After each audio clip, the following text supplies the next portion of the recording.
Well,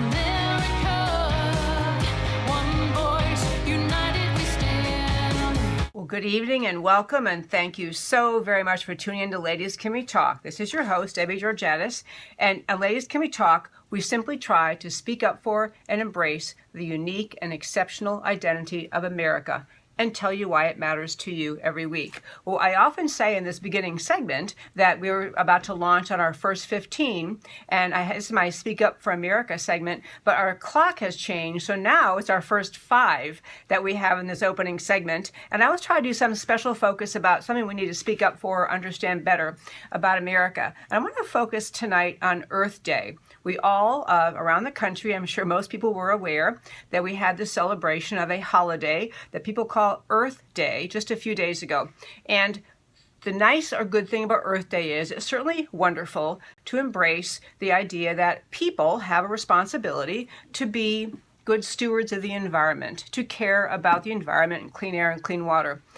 But the environmental movement that is behind Earth Day, and is still very active today, has a much bigger and I think often unseen agenda. And I want to talk about that tonight, but I want to start by saying I think it's really important to take a quick look at the first Earth Day in 1970, the year 1970, and that on that first Earth Day there were some predictions made by people, and I want to share some of them with you just to help us get a clear picture of how extreme some of the people are and some of the thinking is behind Earth Day.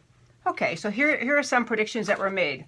Number 1, this was a prediction on Earth Day in 1970. Civilization will end within 15 to 30 years. And that wasn't some, goofball Occupy Wall Street type.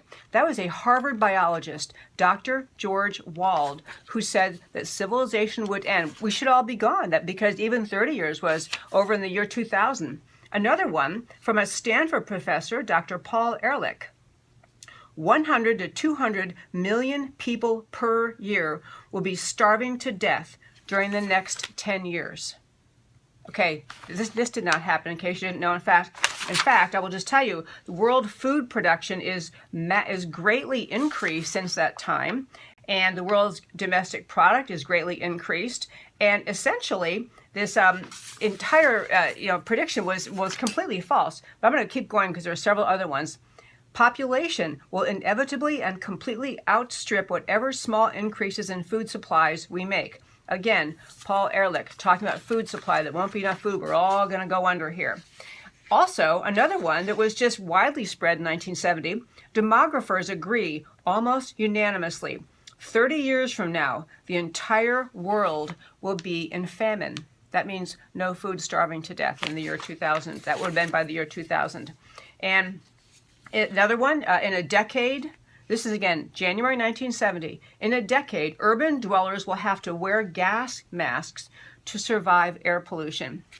And I could go on and on. And the reason I'm telling you this is not to mock environmentalists, but to make the point that people who embrace this radical environmentalism have as their tool to make people do what they want them to do the tactic or threat of fear, of starvation, of, we can't even breathe the air. And these are 1970 experts, Stanford, Harvard types, saying that. Obviously, they were all wildly wrong.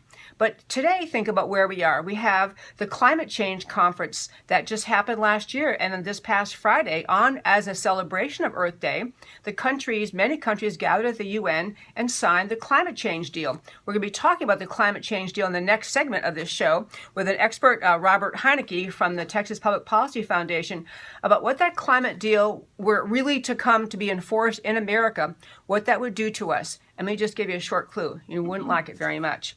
But also I mentioned this Earth Day thing.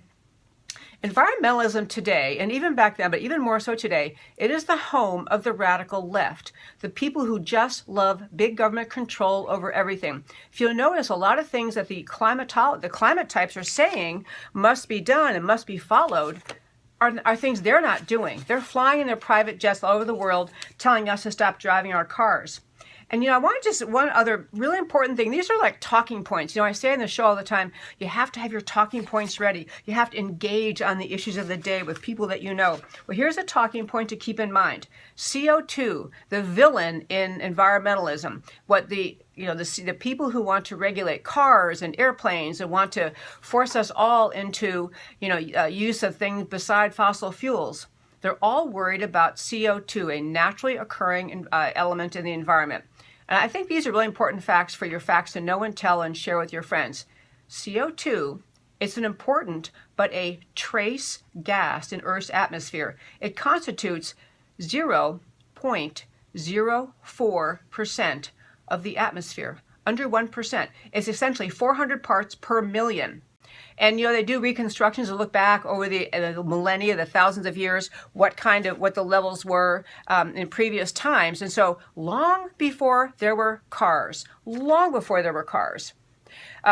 was at one point in history 7,000 parts per million during the Cambrian period. So folks, this Earth Day stuff is a bunch of silliness, and the idea we salute to the environmentalists, unwise for America. Come back after a break. We're going to talk to Robert Heineke about what President Obama is trying to commit you and America to in the UN Paris climate deal. Talk to you in a minute.